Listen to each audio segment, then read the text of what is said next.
मंजिल उसी को मिलती है जिसके सपनों में जान होती है और पंखों से कुछ नहीं होता दोस्त, हौसलों से उड़ान होती है। दरअसल ये जुमले मैं क्यों कह रहा हूं, दरअसल इस जुमले को चरितार्थ कर दिखाया है एक ऐसी पहली मुस्लिम महिला पायलट जो कमर्शियल पायलट है। नाम है सलमा फातिमा।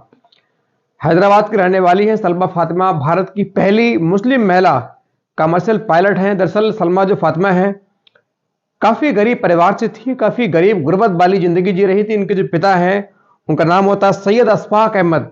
ये सऊदी अरब में बच्चों के पालन पोषण के लिए, चूंकि यहाँ उनके पास काम नहीं था तो सीधे सऊदी अरब का रुख करते हैं, वहां काम करते हैं, नौकरी करते हैं, बेकरी में बिस्किट बनाने वाली फैक्ट्री में नौकरी करते हैं। इधर उनकी 3 बहनें, एक भाई और सलमा फातिमा खुद, ये 5 लोग शिक्षा ले रहे होते हैं, पढ़ रहे होते हैं। सलमा फातिमा जो है अब से लगभग 20 वर्ष पहले जब वो 9th में थी, 9वीं क्लास में थी, तो अपने आसपास ऊपर उड़ने वाले हवाई जहाज को, एयरक्राफ्ट को देखा करती थी। तो उनको लगता था कि मैं भी एक दिन ऐसे ही हवाई जहाज उड़ाऊं, मेरा सपना है। उनका सपना था। बाकी जो लोग होते हैं वुमन डॉक्टर इंजीनियर बनना चाहते हैं, लेकिन सलमा फातिमा है उनको मालूम था, जब वो पढ़ाई कर रही थी तो उनको मालूम था कि उस वक्त सिर्फ मात्र तीन महिलाएं कमर्शियल फ्लाइट भारत में उड़ा रही थी, कमर्शियल फ्लाइट पायलट थी। उनमें मुस्लिम कोई नहीं थी। उनको लगा कि यदि मैं ये काम कारनामा कर दूं तो हो सकता है कि मैं भारत की पहली मुस्लिम महिला पायलट बन जाऊं, पन्नों में मेरा नाम दर्ज हो जाए। इसी उद्देश्य से, इसी मकसद से उन्होंने अपने दिल में डॉक्टर इंजीनियर को छोड़कर सिर्फ पायलट बनने की ठानी। उसके लिए उन्होंने लगातार मेहनत की, मशक्कत की, लेकिन उनका ये सफर इतना आसान नहीं था, क्योंकि इसमें 50 लाख रुपए के आसपास खर्चा था। और वो एक मजदूर की बेटी थी, एक गरीब मुलाजिम की बेटी थी। जब शिक्षा ले रही तो जो 10वीं की शिक्षा है वो उन्होंने 2004 में हाई स्कूल हैदराबाद में, जो एक आयजा हाई स्कूल है, उससे प्राप्त की। उसके बाद 12वीं की परीक्षा है मेदीपट्टनम से संपन्न की। उसके बाद इनका जो सपना है पायलट बनने का, उस पर काम कर रही थी, पढ़ाई कर रही थी, बहुत पढ़ने में माहिर थी, शिक्षित थी, बहुत टैलेंटेड थी, होशियार थी। लेकिन इनका जो सफर है बहुत टफ था, बहुत कठिन था, चुनौतीपूर्ण था, क्योंकि उसमें लगभग 50 लाख रुपए की जरूरत थी। लेकिन कहते हैं जिसका हिम्मत हौसला जो जो एक निश्चय कर लेता है, ठान लेता है, तो उसकी जीत होके ही रहती है। ऐसा ही हुआ। एक अखबार, एक सियासत डेली न्यूज संस्थान है, उसने इनकी प्रतिभा को पहचाना, इनकी प्रतिभा को देखा। इसके लिए बाकायदा उन्होंने इनकी मदद की, और उनकी जो सियासत डेली न्यूज संस्थान की मदद के द्वारा मार्च 2013 में सीपीएल यानी कमर्शियल पायलट लाइसेंस इनको प्राप्त हो जाता है। अब इनको कमर्शियल पायलट लाइसेंस प्राप्त हो चुका था, लेकिन अभी इनकी जो लड़ाई है काफी लंबी थी, इनका जो संघर्ष है काफी आगे था। इनकी ये चुनौती है, इनकी जो राह है बहुत चुनौतीपूर्ण थी, मुश्किल थी, लेकिन इनकी हिम्मत हौसला के आगे सारी राहें आसान होती गई। 2013 में इनकी शादी हो जाती है, लेकिन इनकी गुर्बत, इनकी जो माली हालत है इतनी अच्छी नहीं थी। चूंकि इनके पिता है, उनका सऊदी अरब में एक एक्सीडेंट के दौरान उनकी चोट आई थी, उनका एक एक्सीडेंट हुआ था। उसके बाद सीधे सऊदी अरब से इंडिया आ गए, यहाँ रहने लगे। चूंकि हैदराबाद के किराए के मकान में रहती थी, इनके पास अपना खुद का निजी मकान तक नहीं था, किराए के मकान में गुजर बसर कर रही थी। मुगलिया एक इलाका मोहल्ला है, वहां रहती थी, किराए का मकान था, रेंट पर रहती थी। लेकिन शिक्षा जो है इंसान को आसमान तक, अर्थ से फर्श से अर्थ तक का सफर सिर्फ शिक्षा तय कराती है। शिक्षा ही वो रतन है, वो धन है, वो अनमोल रतन है जो इंसान को फर्श से लेकर अर्थ तक का सफर तय करा देता है। शिक्षा ही वो चीज है जो गरीब को वहां तक पहुंचाती है जहां एक अमीर पैसे वाला नहीं पहुंच सकता।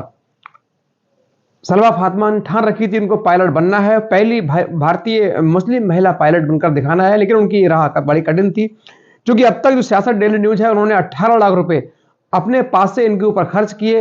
18 लाख में इनको ट्रेनिंग करके उसके बाद जो सीपीएल है यानी कमर्शियल पायलट लाइसेंस प्राप्त हो चुका था। लेकिन आगे की जो commercial license multi engine airlines उड़ाने के लिए अभी इनको उसके लिए पूरे 35 लाख की जरूरत थी, लेकिन उनके पास 35 लाख रुपए नहीं थे। लेकिन इन्होंने हिम्मत नहीं हारी, लेकिन इस मजबूरी में इनको घर बैठना पड़ा। 2013 में शादी हुई, 2015 तक घर बैठी रही, लेकिन इनकी किस्मत ने साथ दिया। इनकी माँ बाप की दुआएं काम आई। एक दिन महिला दिवस पर एक पत्रकार ने इनका इंटरव्यू किया। एक पत्रकार इनका इंटरव्यू करता, चूंकि इलाके में फेमस थी, ब्रिलियंट थी, बहुत हाई एजुकेटेड गर्ल थी, इनका चर्चा आसपास होता रहता था। लिहाजा महिला दिवस के अवसर पर लोकल पत्रकार ने इनका इंटरव्यू किया। उसने कहा कि आप एक उच्च शिक्षित महिला हैं, उच्च शिक्षित आप लड़की हैं, फिर क्यों आप खाली बैठी हैं? आपने अपनी शिक्षा का सही जगह इस्तेमाल क्यों नहीं किया? आपने अपने सपने को साकार क्यों नहीं किया? उसके जवाब में सलवा फातिमा ने कहा कि मेरे पास पैसों की बहुत मजबूरी है, किल्लत है, चूंकि मेरे पास सीपीएल है, यानी कमर्शियल पायलट लाइसेंस है मेरे पास, लेकिन आगे की जो मल्टी इंजन एयरलाइंस उड़ाने के लिए जो जो चीज़ें चाहिए होती हैं, जो प्रक्रिया होती है, उससे गुजरने के लिए लगभग 35 लाख की ज़रूरत है, जो मेरे पास नहीं है। और उसके इनके इस इंटरव्यू को बाकायदा आसपास के जो प्लेटफार्म है, सोशल मीडिया प्लेटफार्म है, चैनल्स हैं, अखबार, सबने छापा। और बाकायदा 2015 में तत्कालीन सीएम केसीआर ने इनके इस अखबार में लेख को, इनका इंटरव्यू जो था, जो छपा था, उसको पढ़ा था। उससे मुतासिर होकर उन्होंने बाकायदा इसकी एक टीम गठित की। उन्होंने कहा जांच करिए कि ये महिला, ये लड़की क्या वाकई इस काबिल है कि एक हवाई जहाज उड़ा सके? इसकी माली हालत ठीक नहीं है, इसकी शिक्षा क्या है? तमाम जानकारियां पूरी होने के बाद एक केसीआर जो सीएम थे, उनको ये रिपोर्ट सौंपी गई कि वाकई जो महिला ने कहा है एकदम सही है, ये महिला वाकई फ्लाइट उड़ाने के लायक है, लेकिन इसके पास पैसे नहीं है, परिवार मजबूर है, गुर्बत में है, गरीबी की जिंदगी जी रहा है, लिहाजा इसकी मदद की जाए। उसके बाद स्कॉलरशिप के तहत पूरे 35 लाख की मदद इनको केसीआर, जो आंध्रा के उस वक्त मुख्यमंत्री थे, उन्होंने दी। अब तेलंगाना बन चुका है, उन्होंने इनकी मदद की। उसके बाद उन्होंने उनकी मदद के सहारे 15 दिन की न्यूजीलैंड की ट्रिप की। उस ट्रिप के वहां उनको 15 दिन न्यूजीलैंड रहने का मौका मिला, वहां इन्होंने सिखलाई ली, ट्रेनिंग हासिल की। उसके बाद वापस इंडिया आती हैं, उसके बाद बहरीन जाती हैं। बहरीन में कुछ दिन रहने के बाद वहां ट्रेनिंग लेती हैं। उसके बाद 2017 में ही ये तमाम जो प्रक्रिया है पूरी कर लेती हैं, लेकिन फिर उसके बाद इनको बाकायदा मल्टी इंजन एयरलाइन उड़ाने का लाइसेंस मिल जाता है। अब ये सीधे 2018 में, इससे पहले चूंकि 17 में उन्होंने दिल्ली में रहकर ट्रेनिंग की, पढ़ाई की, उसके लिए एग्जाम दिया, उसमें क्वालिफाई किया। उसके बाद 2018 में सीधे इंडिगो एयरलाइंस के लिए उन्होंने अप्लाई किया और इंडिगो एयरलाइंस में ये बाकायदा एक पायलट के तौर पर सिलेक्ट हुई, चुनी गई। उसके बाद इनके जो सपना था वो सच हो गया। इन्होंने जो ठानी थी, जो सोची थी, इनका सपना सच हो जाता है।